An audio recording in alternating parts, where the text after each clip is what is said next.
Hi friends, ಎಲ್ಲರೂ ನಮಸ್ಕಾರ. ಎಲ್ಲರೂ ಹೇಗಿದ್ದೀರಾ? Welcome back to my channel bus with Venky.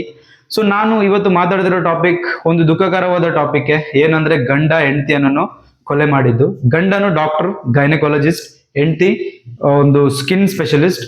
ಅವಳಿಗೆ ಒಂದು ಹೊಟ್ಟೆಯಲ್ಲಿ ನೋವು ಶುರುವಾಗುತ್ತೆ. ಅದಕ್ಕೆ ಗಂಡನು ಡಾಕ್ಟರ್ ಆಗಿ ಹೇಳ್ತಾನೆ ಇದು ನೀನು ಇಂಜೆಕ್ಷನ್ ತಗೋ ಅಂತ. ಅದು ಓವರ್ ಡೋಸ್ ಆಗಿ ಆ ಹೆಣ್ಣು ಆ ಹೆಂಡತಿ ಸತ್ತೋಗ್ತಾಳೆ.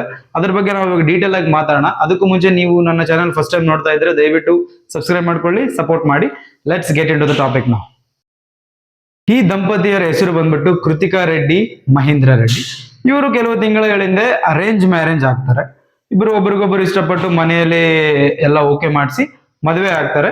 ಬಟ್ ಕೆಲವು ತಿಂಗಳ ನಂತರ ಈ ಹುಡುಗಿ ಕೃತಿಕಾ ರೆಡ್ಡಿ ಸತ್ತು ಹೋಗ್ತಾಳೆ.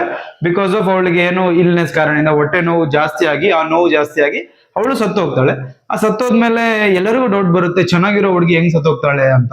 ಸೊ ಅವಾಗ ಏನ್ ಮಾಡ್ತಾರೆ, ಮರಣೋತ್ತರ ಪರೀಕ್ಷೆ ಅಂದ್ರೆ ಪೋಸ್ಟ್ ಮಾರ್ಟಮ್ ಮಾಡ್ಸೋದಾ ಅಂತ ಕೇಳಿದಾಗ ಗಂಡನೇ ಏನ್ ಹೇಳ್ತಾನೆ, ಬೇಡ ಪೋಸ್ಟ್ ಮಾರ್ಟಮ್ ಬೇಕಿಲ್ಲ ಅಂತ ಹೇಳ್ತಾನೆ. ಸೊ ಅವಾಗ ಗಂಡನೇ ಬೇಡ ಅಂದಾಗ ಇನ್ನೇನಕ್ಕೆ ಅಂತ ಅವರು ಪೋಸ್ಟ್ ಮಾರ್ಟಮ್ ಮಾಡ್ಸಲ್ಲ.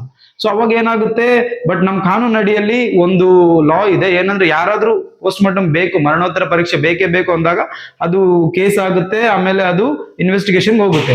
ಸೊ ಅದೇ ಪ್ರಕಾರ ಅವರ ತಂಗಿ ನಿಖಿತಾ ರೆಡ್ಡಿ ಅವರು ಕೇಸ್ ಮಾಡ್ತಾರೆ, ಇಲ್ಲ ಇದು ಇನ್ವೆಸ್ಟಿಗೇಷನ್ ಆಗ್ಲೇಬೇಕು, ನಮ್ಮ ಅಕ್ಕ ಹೆಂಗ್ ಸತ್ತೋಗ್ತಾಳೆ ಅಂತ. ಅದು ಇನ್ವೆಸ್ಟಿಗೇಷನ್ ಹೋದ್ಮೇಲೆ ಗೊತ್ತಾಗುತ್ತೆ ಆ ಹೆಣ್ಣಿನ ದೇಹದಲ್ಲಿ ಒಂದು ಓವರ್ ಡೋಸ್ ಇಂಜೆಕ್ಷನ್ ಕೆಮಿಕಲ್ ಏನಿದೆಯೋ ಅದು ಪ್ರೆಸೆಂಟ್ ಇದೆ, ಅದರಿಂದನೇ ಆ ಹುಡುಗಿ ಸತ್ತು ಹೋಗ್ತಾಳೆ ಅಂತ. ಸೊ ಅದ್ರ ಬಗ್ಗೆ ಡೀಟೇಲ್ ಆಗಿ ಪೊಲೀಸರು ಇನ್ವೆಸ್ಟಿಗೇಷನ್ ಮಾಡಿದ್ರೆ ಗೊತ್ತಾಗುತ್ತೆ ಅವಳ ಗಂಡನೇ ಇದಕ್ಕೆ ಕಾರಣ ಅಂತ. ಸೊ ಏನಾಗುತ್ತೆ, ಕೆಲವು ಏಪ್ರಿಲ್ ಮಂತ್ ಎಂಡ್ ಅಲ್ಲಿ ಅನ್ಸುತ್ತೆ, ಅವಳಿಗೆ ಸೀರಿಯಸ್ ಆಗಿ ಹೊಟ್ಟೆ ನೋವು ಶುರು ಆಗುತ್ತೆ. ಹೊಟ್ಟೆ ನೋವು ಶುರುವಾದಾಗ ಗಂಡನಾದವನು ಗೈನಕಾಲಜಿಸ್ಟ್ ಅವಾಗ್ಲೇ ಹೇಳ್ದಂಗೆ ಅವ್ರು ಹೇಳ್ತಾರೆ, ಈ ಡೋಸ್ ನ ನೀನು 3 days ವರೆಗೂ ತಗೋ, ಇಷ್ಟು ಡೋಸ್ ನ ತಗೋಬೇಕು ಈ ಇಂಜೆಕ್ಷನ್ ನ. ಅದೇ ಪ್ರಕಾರ ಚರ್ಮ ಸ್ಕಿನ್ ಸ್ಪೆಷಲಿಸ್ಟ್ ಆದ ಆ ಡಾಕ್ಟರ್ ಗಂಡನ್ನ ನಂಬ್ತಾರಲ್ಲ, ಯಾರಾದ್ರೂ ನಂಬ್ತಾರೆ, ಗಂಡ ಹೇಳಿದನ್ ಕೇಳ್ತಾರೆ. ಸೊ ಅದ್ರ ಪ್ರಕಾರ ಅವಳು 3 days ವರೆಗೂ ಆ ಇಂಜೆಕ್ಷನ್ ನ ತಗೊಂಡ್ಮೇಲೆ ಏನಾಗುತ್ತೆ, ಅದು ತುಂಬಾ ಆ ನೋವು ವಿಪರೀತ ಜಾಸ್ತಿ ಆಗಿ ಅವಳು ಮತ್ತೆ ಹಾಸ್ಪಿಟಲ್ಗೆ ಹೋದಾಗ ಅವಳಿಗೆ ಅಲ್ಲಿ ಮರಣ ಸಂಭವಿಸುತ್ತದೆ. ಸೊ ಅದನ್ನ ನೋಡ್ಬಿಟ್ಟು ಕೇಳ್ಬಿಟ್ಟು ಎಲ್ಲರೂ ದಂಗ ಆಗ್ತಾರೆ, ಇದು ಹೆಂಗಾಯ್ತು, ಈ ತರ ಆಗಕ್ ಸಾಧ್ಯನೇ ಇಲ್ವಲ್ಲ ಅಂತ. ಸೊ ಅವಳು ಸತ್ತೋದ್ಮೇಲೆ ಅವಳ ಗಂಡ ಯಥಾರೀತಿಯಾಗಿ ಎಲ್ಲ ಅಂತ್ಯ ಸಂಸ್ಕಾರ, ಫ್ಯಾಮಿಲಿ ಅವರೆಲ್ಲ ಅಂತ್ಯ ಸಂಸ್ಕಾರವನ್ನು ಮಾಡ್ತಾರೆ. ಯಾರಿಗೂ ಯಾವುದೇ ಡೌಟ್ ಬರಲ್ಲ ಈ ಗಂಡನೇ ಮಾಡಿದ್ದಾನೆ ಅಂತೇಳಿ. ಯಾಕಂದ್ರೆ ಗಂಡ ಹೆಂಡತಿ ಚೆನ್ನಾಗಿ ಇರ್ತಾರೆ ಅಂತ ಎಲ್ಲರೂ ಅನ್ಕೊಂತಾರೆ, ಬಟ್ ಗಂಡನೇ ಮಾಡಿದಂತ ಯಾರಿಗೂ ಡೌಟ್ ಬರಲ್ಲ. ಅವಳ ತಂಗಿ ಮಾತ್ರ ಇದು ಇನ್ವೆಸ್ಟಿಗೇಷನ್ ಆಗ್ಲೇಬೇಕು, ನನ್ನ ಅಕ್ಕ ಹೆಂಗ ಸತ್ತೋದ್ಲು ಅಂತ ನಮ್ಗೆ ಆನ್ಸರ್ ಬೇಕೇ ಬೇಕು ಅಂತ ಕೇಸ್ ಮಾಡಿ ಅದ್ರ ಮೇಲೆ ಇನ್ವೆಸ್ಟಿಗೇಷನ್ ಅವ್ರ ಪೋಸ್ಟ್ ಮಾರ್ಟಮ್ ರಿಪೋರ್ಟ್ ಬೇಕೇ ಬೇಕು ಅಂದಾಗ ಆಫ್ಟರ್ ಪೋಸ್ಟ್ ಮಾರ್ಟಮ್ ರಿಪೋರ್ಟ್ ಹೇಳುತ್ತೆ ಅವಳ ಮೈಯಲ್ಲಿ, ಅವಳ ಬಾಡಿಯಲ್ಲಿ ಈ ತರ ಓವರ್ ಡೋಸ್ ಇಂಜೆಕ್ಷನ್ ಇಂದ ಅವಳು ಸತ್ತಿದ್ದಾಳೆ ಅಂತ ಒಂದು ರಿಪೋರ್ಟ್ ಬರುತ್ತೆ. ಸೊ ಇವಾಗ ಆ ಓವರ್ ಡೋಸ್ಗೆ ಕಾರಣ ಏನು ಅಂತ ಇನ್ವೆಸ್ಟಿಗೇಷನ್ ಪೊಲೀಸರು ತನಿಖೆ ಶುರು ಮಾಡಿದಾಗ ಅವಳ ವಾಟ್ಸಪ್ ಚಾಟ್ ತೆಗಿತಾರೆ.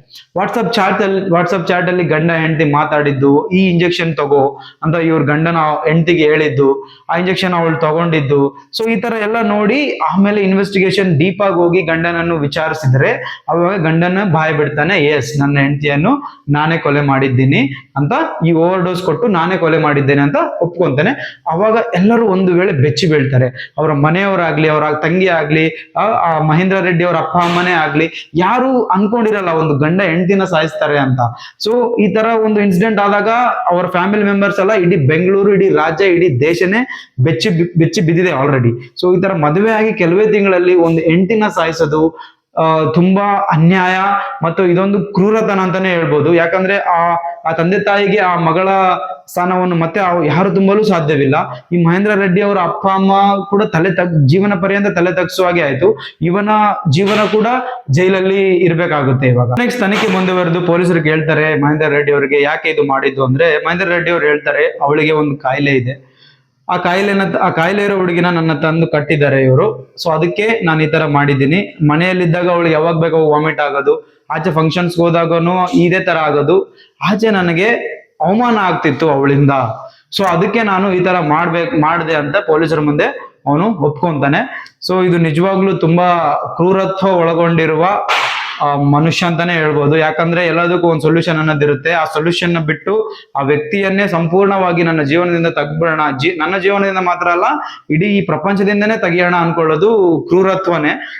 ಈ ತರ ಮೈಂಡ್ ಸೆಟ್ ಇರೋರು, ವೆಲ್ ಎಜುಕೇಟೆಡ್ ಇರೋರು ಈ ತರ ಇರ್ತಾರೆ ಅನ್ನೋದೇ ಆಶ್ಚರ್ಯ ನಿಜವಾಗ್ಲು.